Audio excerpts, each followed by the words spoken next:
Should all be destroyed.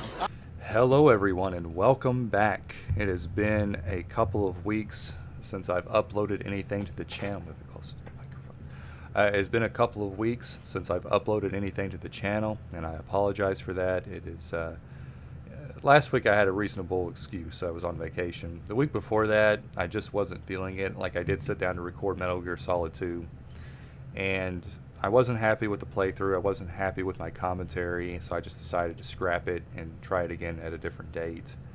And I will do that one hopefully before too long. But for the time being, I decided to shift gears and do something else. And what I'm going to do is Jurassic Park. So I'm going to do a little bit of a Jurassic Park marathon because it's the 30th anniversary of the movie. Jurassic Park, the movie, is my favorite movie ever made, bar none.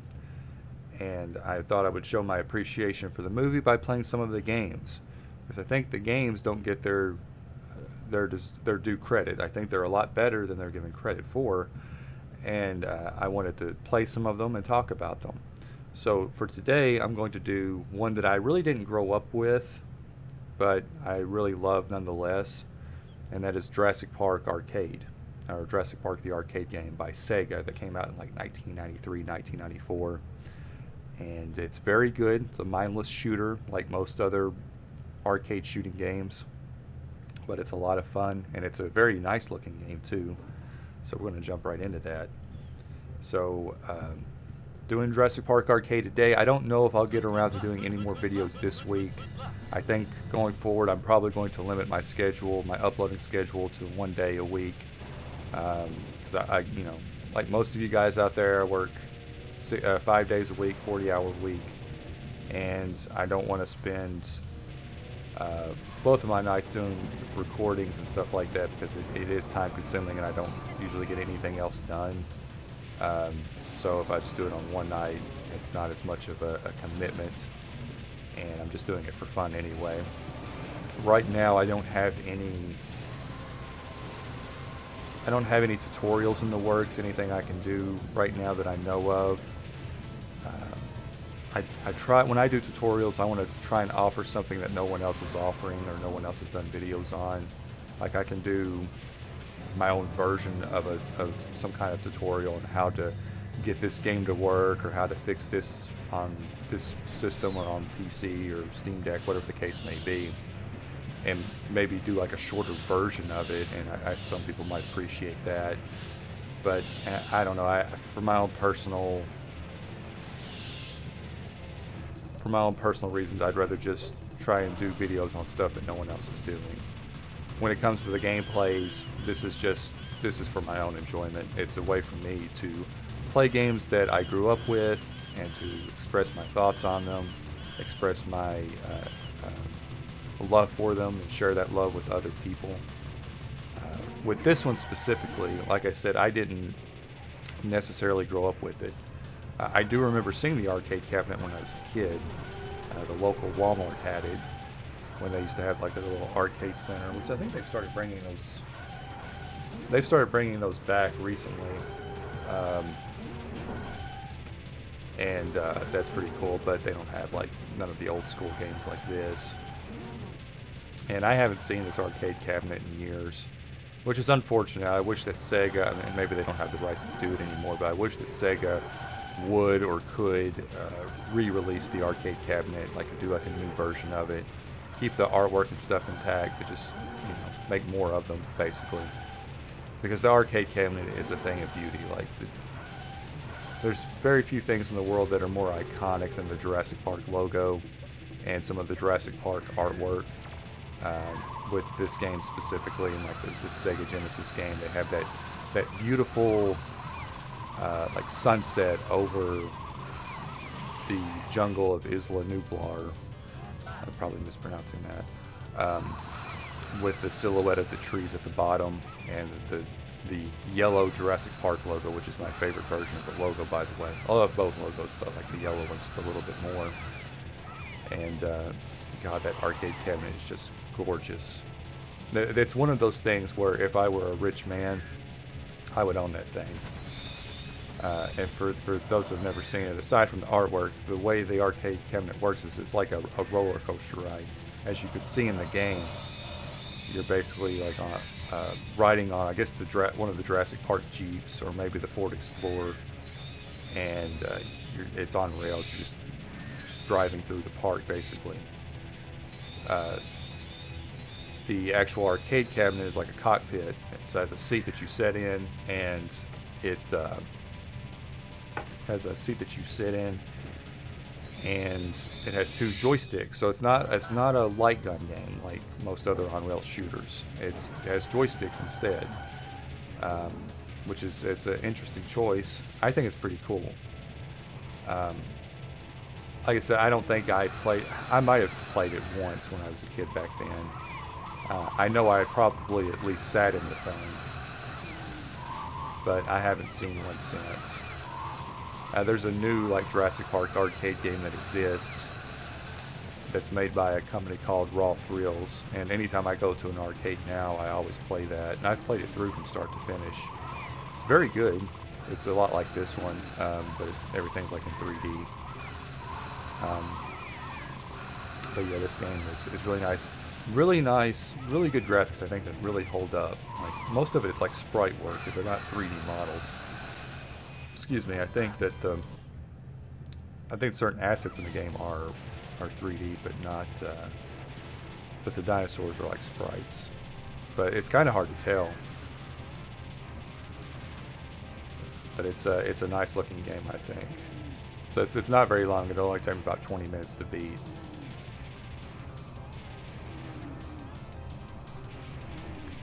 But yeah, it's funny, like 30th anniversary of the film, and it's interesting. Like last week when I was on vacation, I went to a bookstore, and I hadn't really thought about the 30th anniversary. Like I knew about it because the week before I saw that they were re-releasing the toys from 1993, which is pretty cool. And I'm hoping I can get my hands on some of those toys.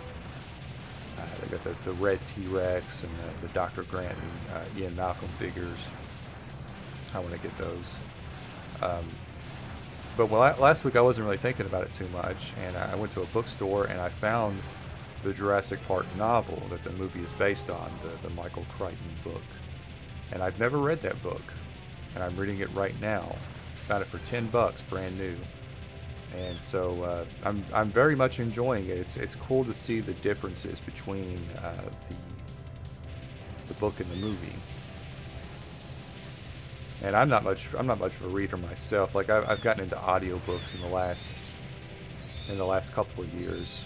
I've listened to like the first 3 Ian Fleming 007 novels, and I've listened to some audiobooks for Star Wars. Like I listened to the Ahsoka novel and Shadows of the Empire. I was planning to get the audiobook for Jurassic Park as well, but I'm glad I held off because it's one that I actually enjoy reading through. And I suspect I'll have finished it by the time I do the next playthrough next week. Really looking forward. I was looking forward to doing this one, but I'm looking even more so forward to the next ones, because those are ones that I have a lot of experience with. Not necessarily great at in terms of like the game itself or the games themselves, but I have a lot of nostalgia for them, and they're games that I played a lot as a kid. The Super Nintendo Jurassic Park game and the Sega Genesis game. It's funny, with the Super Nintendo Jurassic Park game, I rented that one a lot. Like I never owned it. I had the sequel, Jurassic Park Part 2, The Chaos Continues. Maybe I'll do that one as well. I'll have to use the save states on that one because it's a hard game, and I'm not very good at it.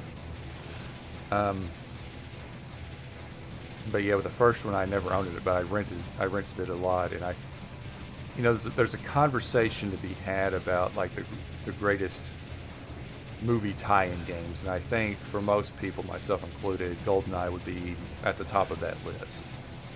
But I think the Jurassic Park games, specifically the Genesis and Super Nintendo games, deserve to be mentioned in that conversation as well. I think the Super Nintendo game, especially, um, is a contender for like the top 5 or top 10 greatest movie tie-in games of all time. It has its problems, specifically not being able to save the game or having any kind of password system.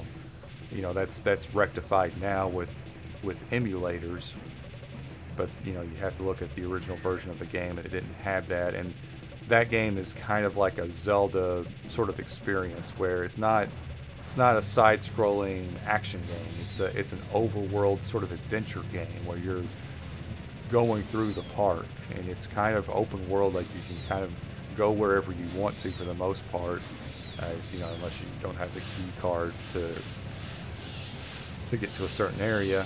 But it's a very, very good game. It's a very good looking game as well, but I'll talk more. I don't want to spend too much time on it right now, because when there will be plenty of time to talk about the game itself when I actually play it. But yeah, the Jurassic Park games, a lot of them are really good.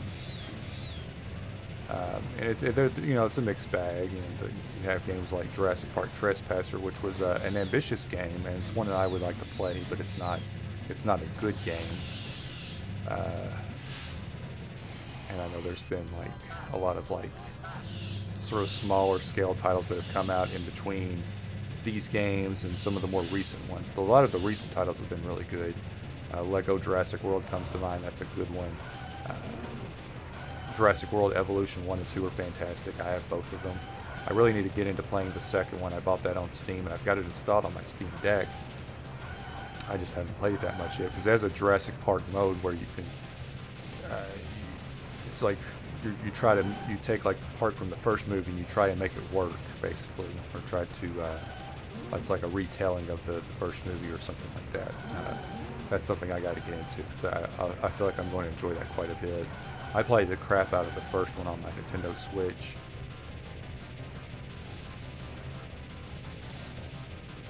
But man, like I said, I love Jurassic Park the movie. Favorite movie of all time. I still remember going to the local Walmart when I was like 5 or 6 years old and getting that movie on VHS. That classic VHS artwork, the black with the red logo. And I remember watching it for the first time. I remember coming home and just popping it in right away and watching the movie, just falling in love with it. Like, I was obsessed with dinosaurs from there on out. I still think dinosaurs are like the coolest thing ever. And the Lost World Jurassic Park was probably the first movie I ever saw in a theater. It's funny too, because funny little story about that. We had a theater when I was growing up as a kid here in town, and it was fine. You know, it was fine, but it didn't have surround sound. It was kind of built before surround sound really became a thing, I think. And they built a new theater, which did have surround sound. It was still the same theater we have now. And I remember when the Lost World Jurassic Park came out, my mom was telling me, like, oh, the people on the radio, like the local DJs, were saying how great it was with the new theater because of the surround sound thing. So you could hear like the dinosaurs. That sounded like they were behind you. And I was so excited to go and see that. And I still remember going to see the Lost World in theaters. And it was fantastic.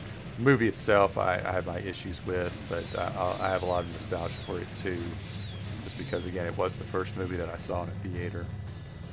And I remember going to see Jurassic Park 3 in theaters. I think I've seen every Jurassic, well, except for the first one, of course.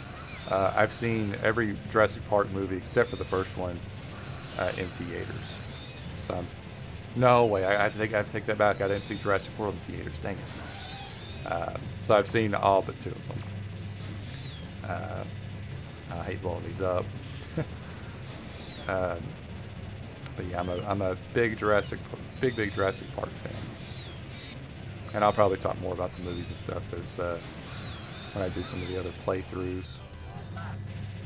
As you could see, this game would have been a real quarter sucker back in the day. That's what made arcade games difficult and long. More so difficult was the quarters. You're only going to beat the game if you got enough change on you.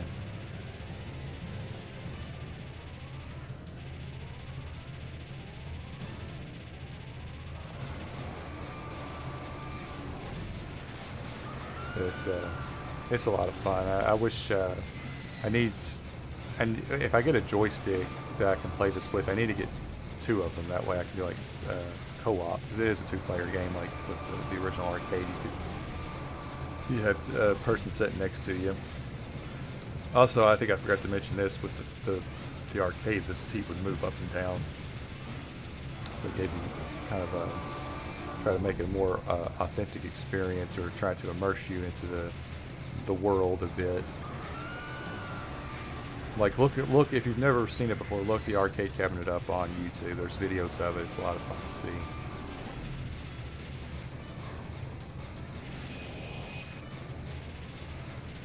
I think that's a 3D model. It kind of seems like it is. It's something that they really did a great job of nailing the aesthetic of the movie, like the jungles and like the visitor center and everything. Like, this is fantastic. A lot of attention to detail.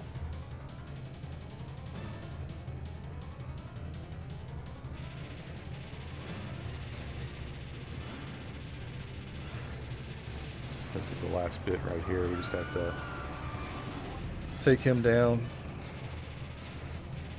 And game over. Game ended. You're not actually killing the dinosaurs. Like, it looks like I'm firing explosive rounds at these things. That's not. They're tranquilizer rounds, apparently. You'll see in the next cutscene, or in the cutscene that follows this. It's not, well, I say cutscene, it's kind of still images, but yeah.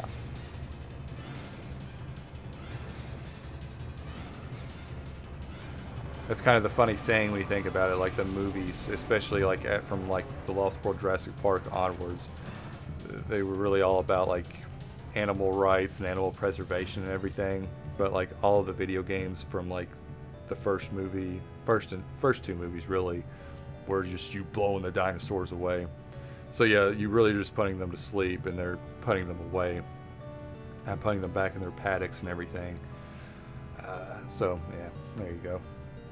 No dinosaurs were harmed in the making of this game. But yeah, this was a lot of fun. It was fun to go back and play this one again. I've played it through one time before on my old laptop like a year or two ago, and it's better to play it with a mouse. Like if you don't have a joystick, play it with a mouse. It plays a lot better that way. But yeah, it's a fun, mindless little shooter. And I'm debating now next week whether I'm going to do the Genesis game or the Super Nintendo game. I don't know. I might do the Genesis game first because it's a little bit more straightforward. I think with the Super Nintendo game, I need to sit down and like watch some speed runs and some playthroughs of it to get an idea of where everything is at. Because I don't want to play through it. I wouldn't be playing through it blind per se. I have beaten the game once, but that's been a long time ago, and I don't remember where everything is at in terms of the card keys. So I would have to edit out quite a bit from that playthrough, and I'd rather try and keep it as straightforward as I can. But I don't know. But there will be another Jurassic Park game next week, whether that's the Super Nintendo game or the Sega Genesis game. I don't think I didn't grow up with the Sega CD game, and it's just like a point and click kind of thing anyway, which really isn't my kind of game. Maybe I'll try it out at some point on a curiosity, but not for the channel. But yeah, this has been Jurassic Park Arcade on the Steam Deck. If you have any questions about how to install arcade games or how to get this one specifically to work, let me know in the comments. I could make a video on it, but I can explain in the comments. It's very simple and very straightforward. Really, all you have to do is find the file. I can't provide that, but you can find the file on the internet. And if you have EmuDeck installed, what you want to do is find the folder that says MAME current. So MAME current. Put the folder in that file. And it has to be in a zip folder. It can't be, you can't unzip it. because that was the problem I was having when I was trying to set all this up. As I out of habit, unzip the folders, but you can't do that with the arcade files. You have to leave them in the zip folders for the emulator to recognize them. And once you do that, you're good. You can play it, and it works perfectly. But use MAME Current for Jurassic Park. I can't attest to other arcade games. With different arcade games, you have to use different arcade emulators or different versions of MAME. With this one specifically, it's MAME Current. Just wanted to point that out for anyone that might want to try this out for themselves. And yeah, so there's the tutorial. Don't have to. Maybe I'll clip that part of it out and just make it its own separate video. But yeah, let me know what you think in the comments. If you have any questions, what you think about the game. Did you grow up with it? Did you used to play it at the arcades? I actually want to hear from people. Like, did you play this at the arcades? Because I'm kind of envious of you if you did. Because I saw it, but I don't think I ever played it. And let me know about your memories of the game and the film, the book, all that good stuff. There's plenty more Jurassic Park talk to come in the weeks coming up ahead when I do the other games. But yeah, let me know what you think about the game. And be sure to hit the like button and subscribe if you like this. Look forward to more Jurassic Park playthroughs on Steam Deck. And that's it. Thank you for watching. Thanks to everyone. I'm dragging this outro out a little bit here, but thank you to everyone that's subscribed over the past 3 or 4 weeks. The month or so that I've been back, I've gotten a lot of views for by my standards. I'm very happy with it. Like I'm up to 26 subscribers, I think 25, 26 subscribers, which I'm just blown away by. I appreciate the support. But I want to hear from you guys. Like, I don't get a ton of comments, so I want to hear from you guys about the game and that sort of thing. Yeah, thanks to everyone that has subscribed and has checked out my content, and I hope that I can continue to offer more content that you like, and maybe I'll come across some more tutorials that I can do that you all will find interesting and helpful. I like to do those sorts of things. I just want to be able to offer up something that no one else has done. And I'll take suggestions. Like if you're trying to figure out how to get a certain game to work, shoot me a comment and I'll see if it's a game that I have or an emulator that I have, and I'll try to figure it out. I won't make any promises, but I'll try and figure it out if I have the game. You know, if it's like how do you get Elden Ring to work on Steam Deck or this or that? Like I don't have the game. I don't know. Yeah, I've drawn on long enough. I'm turning this 20-minute gameplay into 40 minutes probably. But thanks for watching. I'll see you all next week. Take care.